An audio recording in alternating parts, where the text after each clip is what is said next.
Hello. Good morning.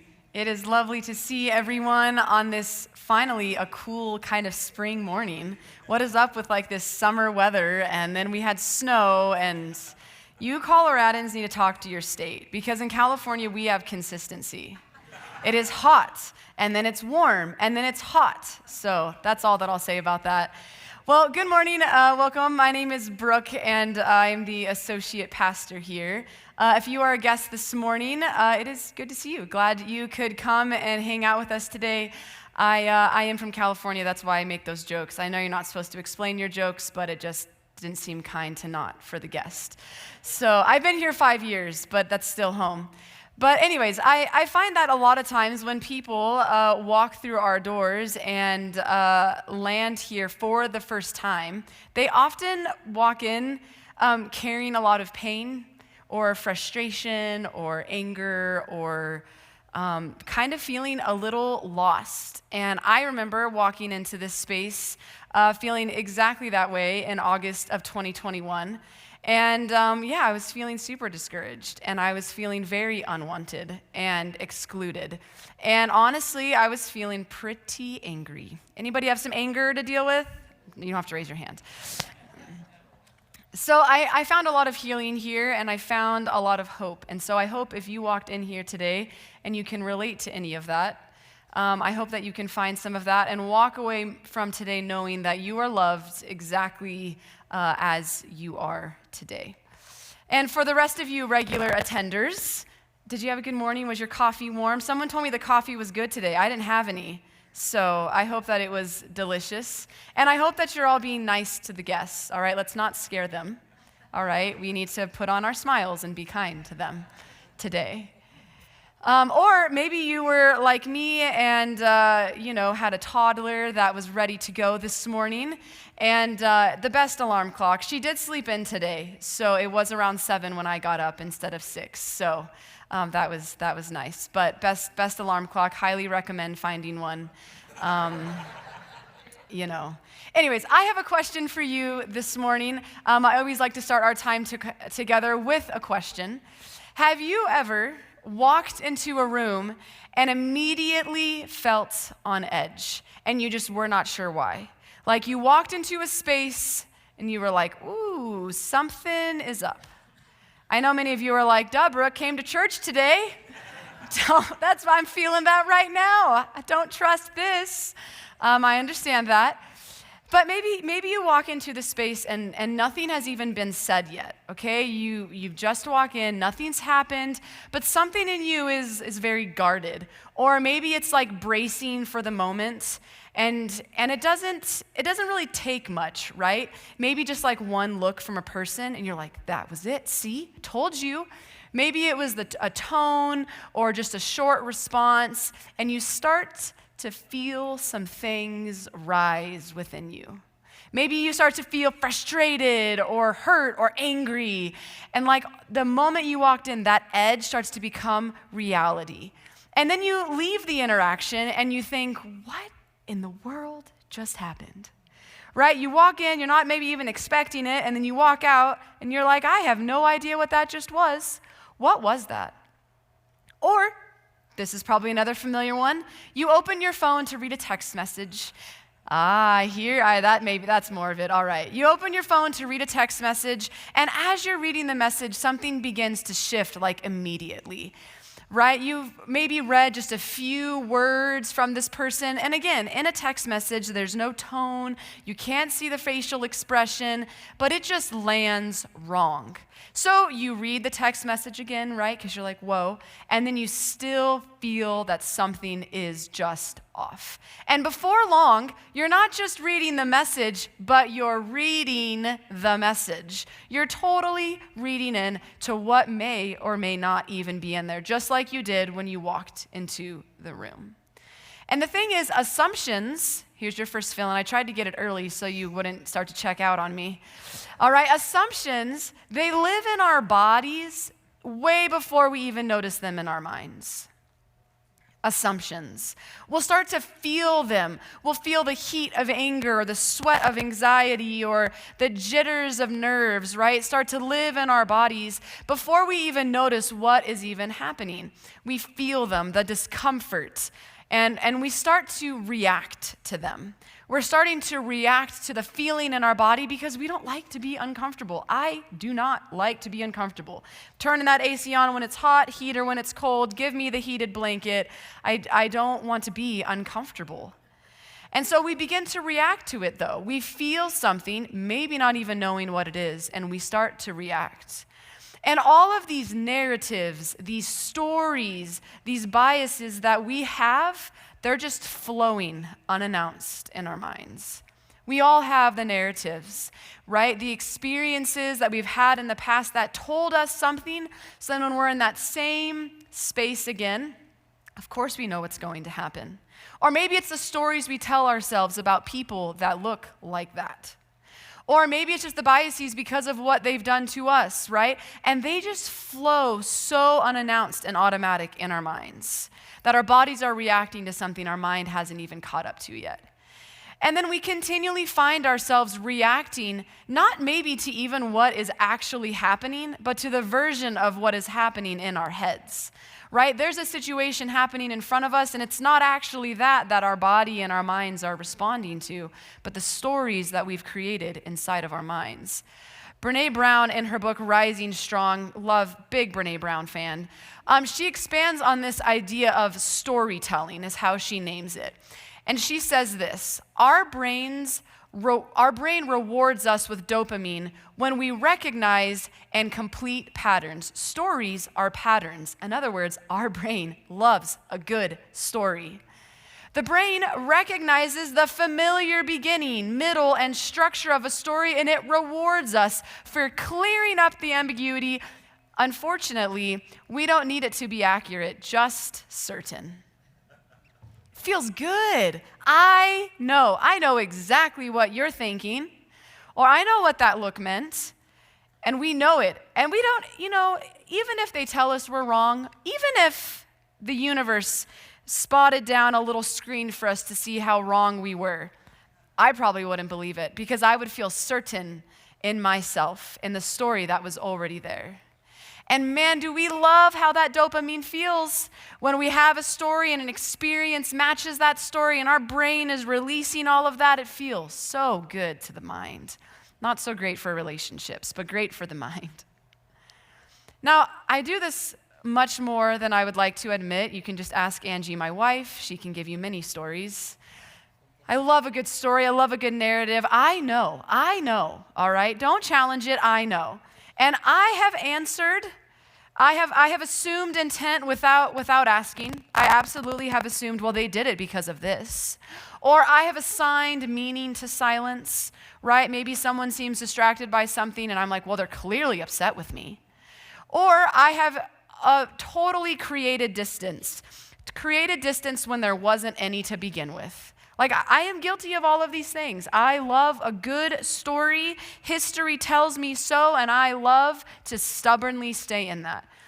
But what I'm noticing is that every time it produces the same thing. It produces tension. It produces disconnect. It produces misunderstanding and resentment. And ultimately, it starts to erode and kind of destroy the peace that was once in relationship because I'm staying within my assumption and my story.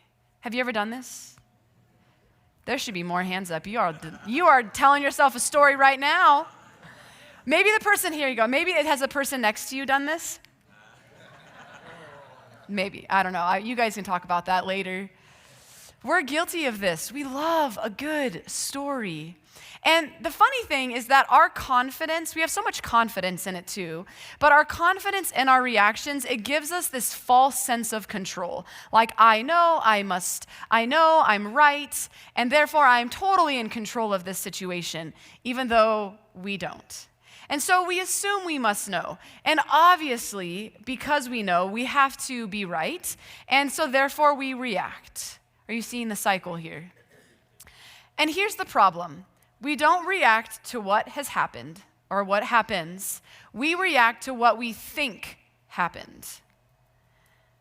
We're not reacting to what actually happens many times. We are reacting to what we think happens. We're reacting to the assumption, to the story, to the bias, to the narrative.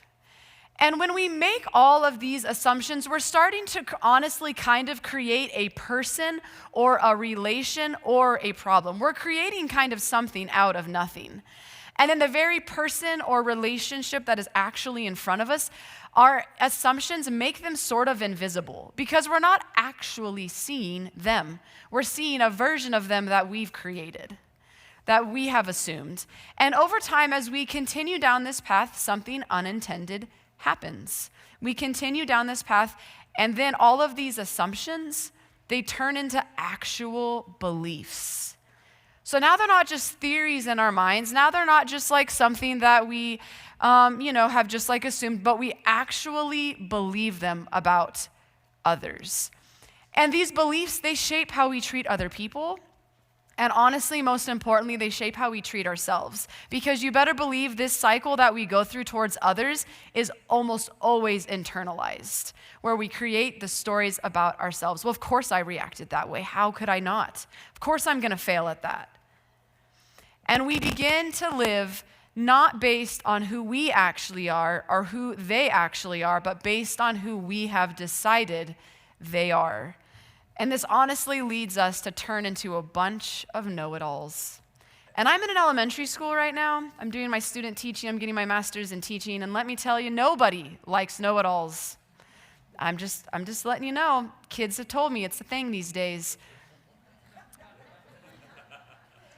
And so we turn into know-it-alls, and we begin to build relationships with people that don't exist because we know. And we miss out on the relationship that could actually exist. And we continue to create tension where there could have been peace. And throughout this series, I promise me, we're looking at resurrection stories. We're looking at people's encounters and experiences after the resurrection of Jesus. And this very thing, this assuming, this storytelling, it absolutely happened after the resurrection of Jesus. People made assumptions about him, and he was absolutely invisible to them. And so we're going to be looking at a story today in the scriptures in Luke, and we're going to kind of step into this third promise, not making assumptions, as we look at this story. And in this promise, not making assumptions, this is not just about like communication styles. No.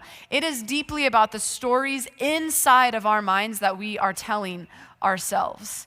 And maybe, just maybe, the distance that I feel in relationships now, past, what we will feel, is not necessarily because of what was done, but it's because of just what we assumed.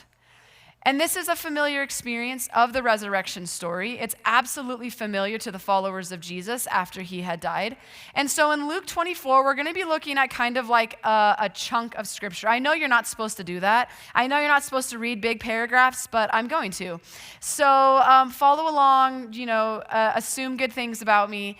But we're going to be looking at Luke 24, 13 through 32. It is a story that is also known as the Road to Emmaus. Anybody familiar with this story? Heard this phrase, Road to Emmaus? Oh, great, not very many. Well, you're going to see how weird it is. You just wait. If you've been around for a while, you know it. If you haven't, it's a weird story. There's some weird magic involved. Just stay tuned. Our Jesus resurrected from the dead, so already it's kind of starting off on a weird note. Like, I don't know about you, but people don't really like resurrect. So we'll see how people interact with that. But in our story, it's going to start in verse 13. And it says, "Now on the same day, two of them were going to a village called Emmaus, about 7 miles from Jerusalem. And they were talking with each other about these things that had happened." These things being, well, they're going to tell you. I won't ruin the story. "While they were talking and discussing, Jesus himself came near and went with them, and their eyes were kept from recognizing them." All right, paint the picture with me. Two friends walking down the road, and then out of nowhere, Jesus decides to join them. Told you, magic. He just kind of appears out of nowhere. I don't know what Jesus was doing, all the details about what he was doing after his resurrection, but in his resurrected state, maybe he's wandering the wilderness, I don't know, surprising people. That's exactly what he did. He just kind of appears to these two disciples. And they were walking and they were processing the events that had happened. In other words, the crucifixion. Their Jesus had died. And I think sometimes we don't always sit and think about what that would actually be like. I'll think about like the most disappointing moment for you, where maybe all of your hope is in someone or something, and then they lose or they fail or they die. They are incredibly discouraged, and they are processing this pain of the crucifixion. They were trying to figure out why, what happened. And as humans do, the two disciples were filling in the gaps of the crucifixion with their own stories. They are walking with each other, they are processing the events that have happened, and they're filling it in with their own assumptions and stories. Why did that happen? Well, are you sure? Well, why did they do this? Who's going to be in? What does that mean for us? They had hoped. They had hoped that Jesus would be their king, right? They had this belief that he was going to take over, that the Roman rule would come to an end. And then they just saw him die, a brutal death. And for them, their story was over and their story was right. Jesus died. The end. But Jesus shows up in his resurrected state, just kind of shows up, pops up in, hey guys, and is walking with him, but they don't notice him. They don't notice him. They're so caught up in their own stories that the very man that they are talking about is literally next to them, and they're completely unaware. They fail to recognize Jesus, even when he is walking right beside them. It's funny because Jesus was present with them. He was right there. But their assumptions, their stories, their meaning making made him completely visible. All of their answers were walking right next to them, but they didn't see him. They were too stuck in their own thinking to even notice.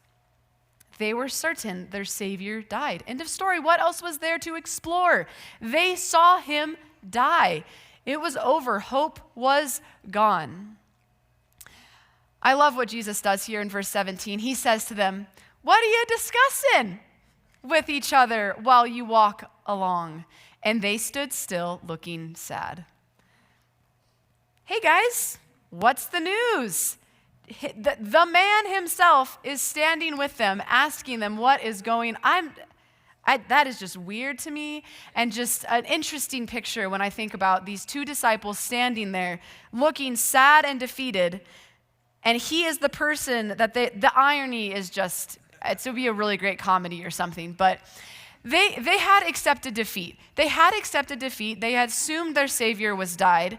And then all of a sudden he shows up and then he asks them, "What's going on? Why do you look so sad? What is it?" But their assumptions, again, about the crucifixion, it created a false sense of certainty.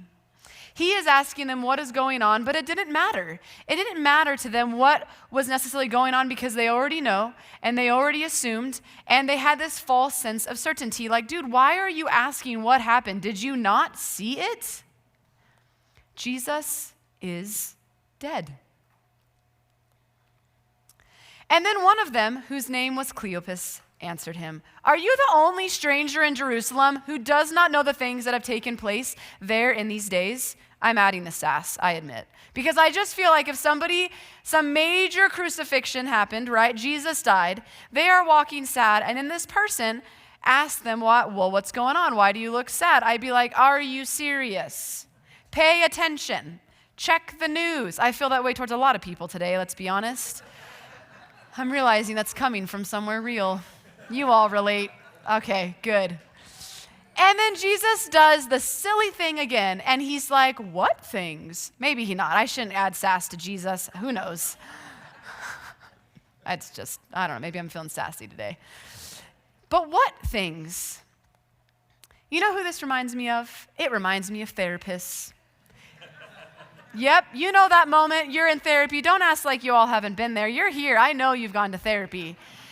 So you're in therapy, you're processing something about life, and then they ask you that like question, like, well, where do you feel this is coming from? Or where do you sense that in your body? Or whatever the things that they say. Not that I don't know, never been there. And then it's like they're leading you to a conclusion. Like, they know what they're doing, but you have to act like you don't know what they're doing with their questioning. Yes, we've all been in those moments. And that's exactly what I picture Jesus doing here when he asked them, what's going on? What are you talking about? It's like, really, we know what you're doing here, Jesus. We see through it, you and therapists. And so Cleopas is doing something that I really appreciate. She is making it known that the death of Jesus is like the hot gossip of the town. Like, what do you mean you do not know? What do you mean you're not aware? Like, people are talking about this. It was trending online, and clearly they were not paying attention as they do today. He, in this story, was not paying attention in the mind of these disciples. And I just love how Jesus asks what things. Because in this question, I know I added the sass, but take that away for a moment. He isn't shaming them. When he is saying what things, he is not shaming them and he's not assuming. He's honestly just asking them to clarify. Because he's with them, I'm sure he perceives them as being sad. And imagine, he was the one that died and now he is seeing grief in real life. People don't experience that often or at all. And he is asking them to clarify the question. When he's like, well, what things? What are you assuming? Help me understand why you look sad, because I don't want to assume that I know the exact reason, even though Jesus of all people probably would. They replied, the things about Jesus of Nazareth, who was a prophet, mighty in deed and word before God and all the people, and how our chief priests and leaders handed him over to be condemned to death and crucified him. But we had hoped he was the one to redeem Israel. Yes, and besides all this, it is now the third day since these things took place. Moreover, some women of our group, they astounded us. They were at the tomb early this morning, and when they did not find his body there, they came back and told us they had seen a vision of angels who said he was alive. And some of those who were with us went to the tomb and found it just as the women had said, but they did not see him. And so the disciples did exactly what Jesus asked. They summarized. That was a good summary, by the way. They summarized what had happened. They summarized that Jesus died at the hands of their leaders. They summarized that these women had gone to the tomb and it had been 3 days and he wasn't there, and that maybe he was alive. That's the message. You're now dismissed. We had the summary. We heard the message. The end. But they assumed that they understood the situation. They're literally speaking their version of the story to Jesus himself. They assumed they knew who Jesus was, where he went, and what had happened. And they assumed that the outcome of all of this was defeat. Even though there was evidence of his resurrection that was circulating everywhere, even they were like, how do you not know what happened? But they just assumed that all of this meant in their mind was just defeat. Their version of the story was not hope, was not joy, it was defeat. They literally say, but we had hoped he would be the one to redeem Israel. We had, past tense, hoped, meaning they did not have hope anymore, even though he was standing there. Their assumptions, it sounded really like just a conclusion, and they concluded that it didn't work out. They concluded that it was all for nothing. Maybe Jesus was a false. Maybe he wasn't what they had hoped he would be, and ultimately that they had lost. But I love the example of Jesus in this story, because again, he's not shaming them, he's asking questions, but ultimately he's listening. And I can imagine how painful that would be. I know that if someone is telling me a version of myself that is not true or accurate, I'm not listening, I am correcting.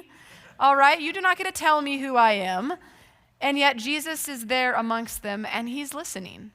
He lets them tell their version of the story. And he just lets them have their moments, their story, their pain. And Jesus is modeling the very behavior that they should be exhibiting, right? They should be the ones that's asking him, what are you doing? What's up? Where'd you come from? How was death and now life?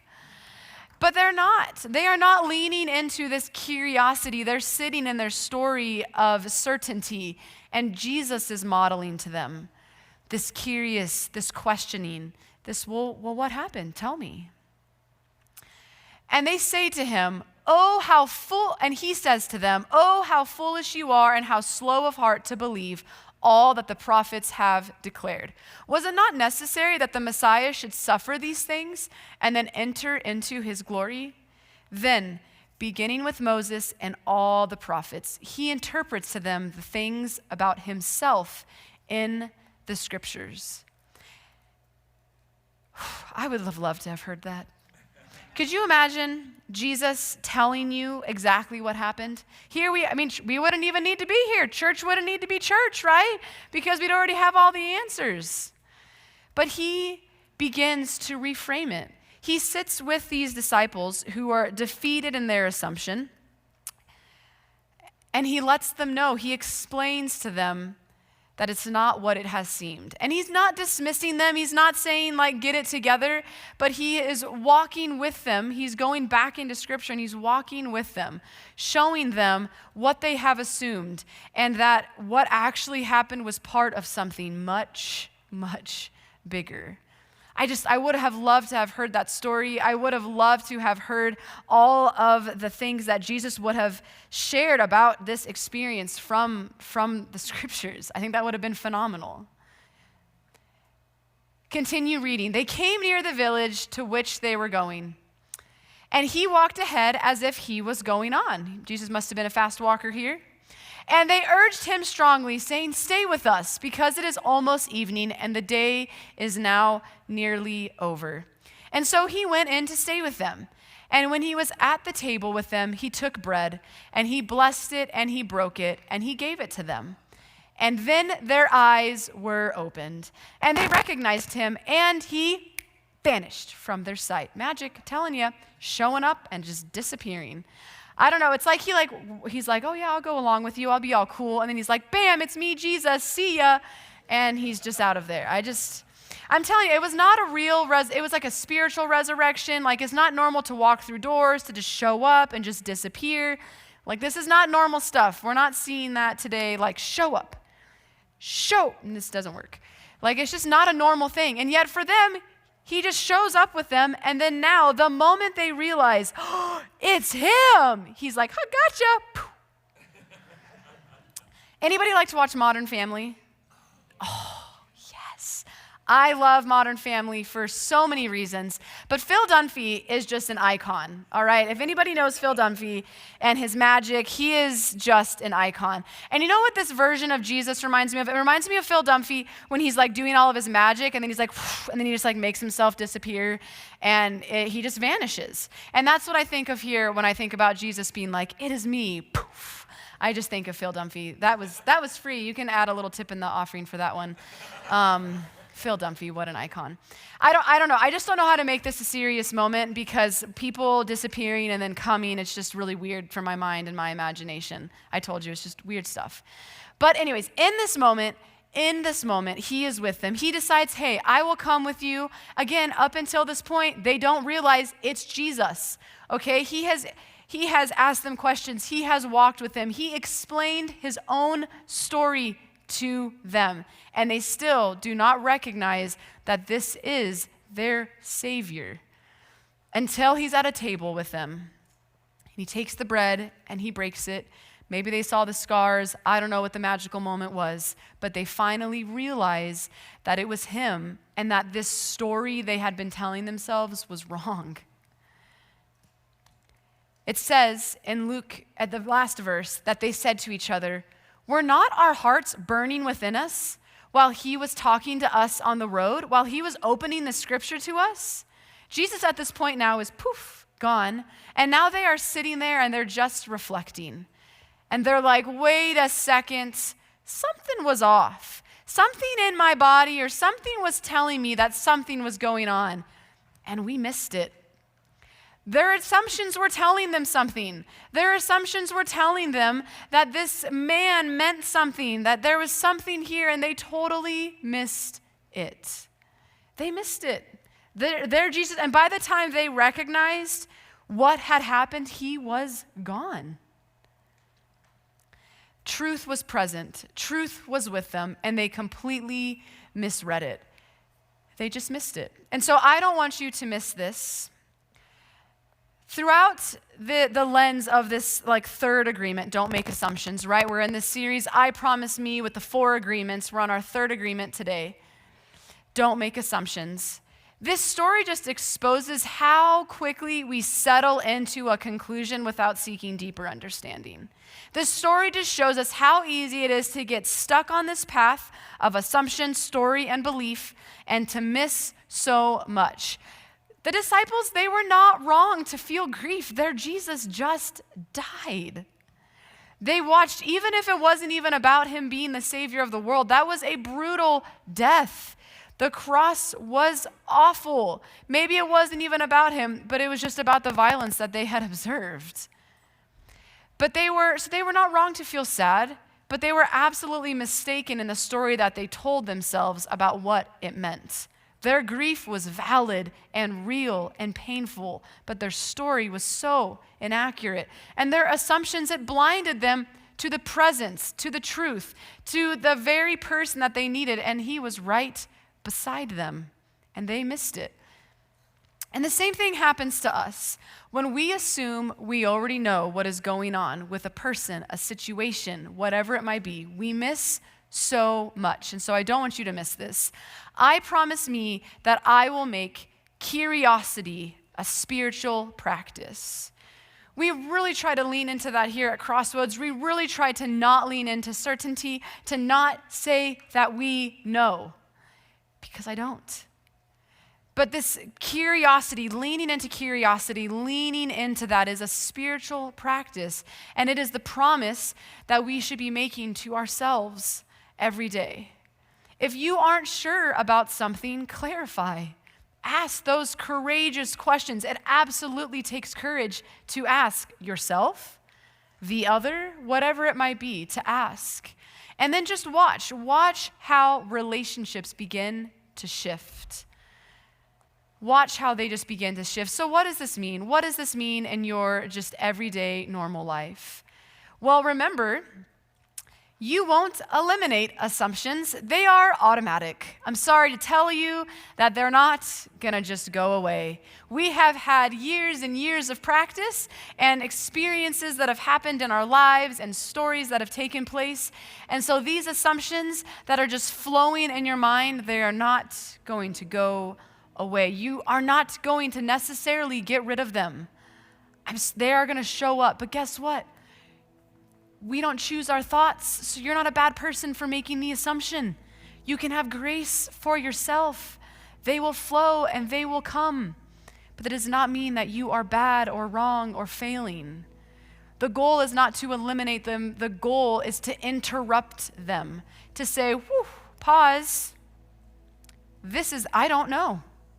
I don't know. I don't know what that person is thinking. I don't know why they did that. I don't know why this is happening. And to pause them before they become beliefs. Maybe you're in a new relationship. Maybe it's a new friendship or a new romantic relationship, and that new relationship is still forming. It's still fragile. It's still building that trust, right? It's new.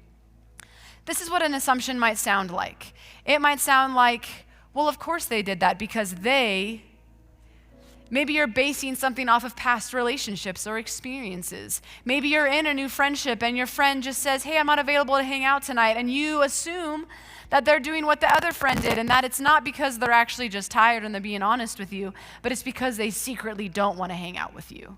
We all do this. But we don't want to take our past experiences and project it on the new one. Instead, we need to ask instead of guessing. We need to be asking instead of guessing. Just ask. If you don't know and you are in something new, let them tell you who they are. Let them tell you. Let them show you. Or maybe you're in a strong relationship. Maybe you've had this friendship for a really long time. Maybe you've been married for 20, 30, 40, 50 years, and you have a strong relationship. You have deep trust. There is deep history and deep emotional safety. You know, what happens in strong relationships when it comes to assumptions is that assumptions actually, I feel like, hurt a lot worse because you expect the other person to really know you. So when they assume something about you that's not actually true, it stings. And what comes out may, but you should know. How do you not know? Don't lean on history. Lean on curiosity. Instead of saying, well, the past has been this way, why don't you know? To get curious and ask them maybe why. Why did this situation all of a sudden stir something up in you? Why did it stir up assumption? What is the story that you're telling yourself? Help me understand. Refuse to let this familiarity in your relationship turn into carelessness. Don't let it become careless. Or maybe you find yourself in a stagnant relationship. Maybe this friendship, this relationship, romantic, maybe it's the relationship with yourself, is kind of feeling distant. It's kind of feeling like tension is beginning to create and build. And assumptions in stagnant relationships, they've had some time to build. When things are kind of stagnant and just sitting there, these assumptions, they build and they fester. And the way to break that up is to break up the silence that assumption thrives in. Call it out. Hey, you feeling stagnant? Do you feel this tension? What is this? Why is this happening? How did we get here? Lean into that curiosity, lean into the questioning, and just break the silence. That tension doesn't have to be there if you just call it out. Shame, tension thrives in darkness and silence. But when you call it out, all of a sudden it begins to crumble away. Or maybe you find yourself in the fourth type of relationship, which is like a transitioning relationship. Maybe there's a lot of change that's going on right now in your relationship, in your life, in the things that are taking place. Maybe uncertainty feels like it is there and there's this shift that is happening. Instead of interpreting this change as loss and rejection and distance, instead of looking at this shift, this transition as all bad, maybe pause and just give language to what you actually don't know. Maybe pause and instead of assuming that this transition must all be a bad thing, that because something feels different, it must be wrong. They're obviously angry. They don't want to be around me anymore. Maybe instead to just pause and give language to what feels unclear, to again lean into, I don't know. I don't know. We don't like that. But there's actually so much freedom in just recognizing I don't actually know. And no matter the relationship, there are two things that are always true. Maybe your relationship is not in one of these four categories, but no matter where it is, two things are true. One, assumptions create distance. We saw this with Jesus and the two disciples. When you assume, distance is going to happen. But the second part that is true in relationship is that curiosity, it creates connection. When you are just assuming, there is a gap that is going to build, but when you can lean into that curiosity, connection builds. And honestly, a lot of unnecessary pain would just go away if we as a people asked instead of assumed. If we would just pause for a moment and stop thinking that we know because of something from the past, there would just be so much unnecessary pain for ourselves and pain that we cast on other people. It hurts others too when we assume, just like it hurts us when people make assumptions about us. I just want you to imagine this. There's a man that comes home to his husband after a really long day of work. All right, it's been a hard day at work, and he is exhausted. Anybody feel tired after work? Anybody need like a minute when they get home to like decompress for a second? Anybody just like, I just need a sec? That is me. I need a second. Especially with the children, and then coming home to another child, I need a second. So imagine he comes home, it's been a long day at work, he walks home to his husband, says hi, gives him a kiss, throw down the keys, and he walks down the hall and he doesn't really say anything. The partner standing there is like, what is his deal? And he starts filling in the gaps. He starts filling in the gaps and creating this whole narrative.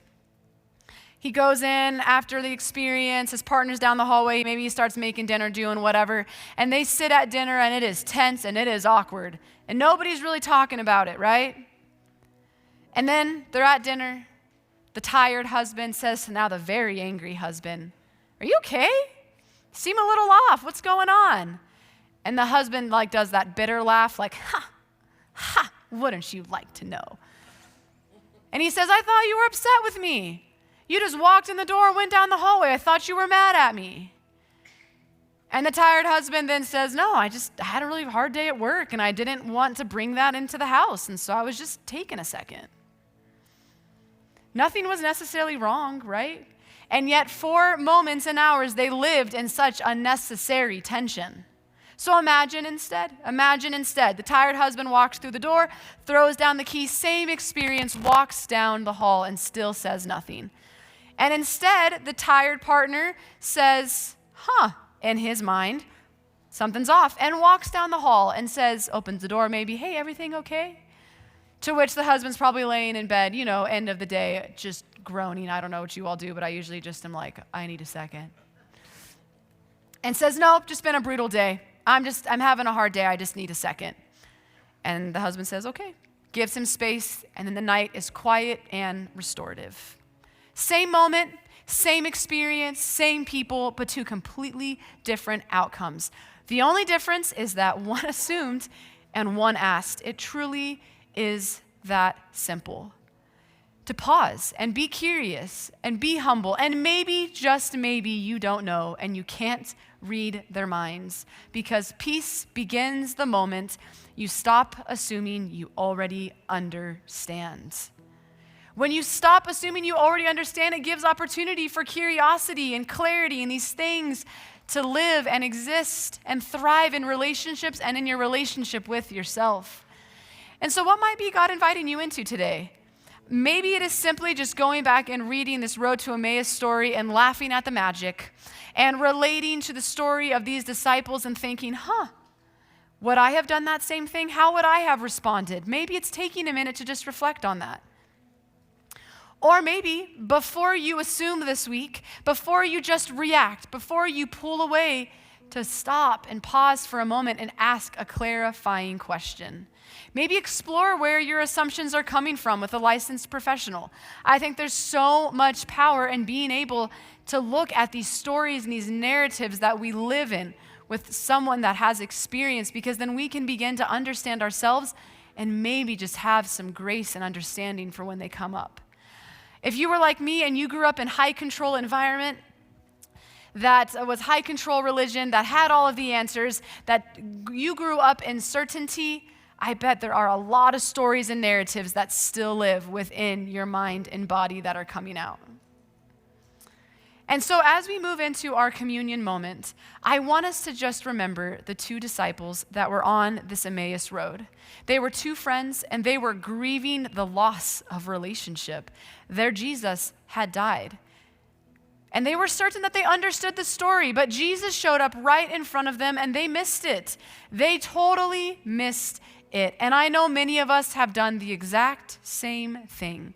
We have walked through something so quickly that we missed exactly the very thing we were looking for. We were so focused on the disconnect that we didn't even lean into the connection that was right there. Maybe it was even being offered to us. And this is what I love about Jesus in this story, is that he doesn't shame them. He doesn't force recognition. He doesn't shame and say, "You should have known." He's not shooting on them. He walks with them and he just asks questions. And then at a table, breaking bread, their eyes are opened and they realize that it was not certainty, but it was a shared moment. It was a moment of presence and proximity. It was a communion moment, that they realized that he was there and that their assumption was wrong. So today, as we come to the communion moment, there is some on the tables or up here at the front. There's some juice and crackers. I want us as a people to be able to maybe pause and recognize that we have made and we are going to make assumptions, and that is not the problem. It is the problem is when we sit and we make those truth and we make them certainty and we lean into them and cause a disconnect within ourselves and others. And so may this moment remind us that we don't have to stay in our stories. They're just made up stories. That we don't have to stay in them. That we can lay down certainty and that we can pick up curiosity. Because God is so much bigger than all of our assumptions anyways. And yet we cling to them and we can literally let them go. And so as we have this communion moment, as the band sings a song about God being bigger than all of these things, I hope we can take a moment to let go of the certainty, even the stuff that we're so certain about that is pain, that we can let it go and just lean into a moment of, I don't know. And that's okay. I don't have to. That there's beauty and curiosity. And so we have the elements. May you take a moment. This is the body of Christ broken for you, the blood of Christ shed.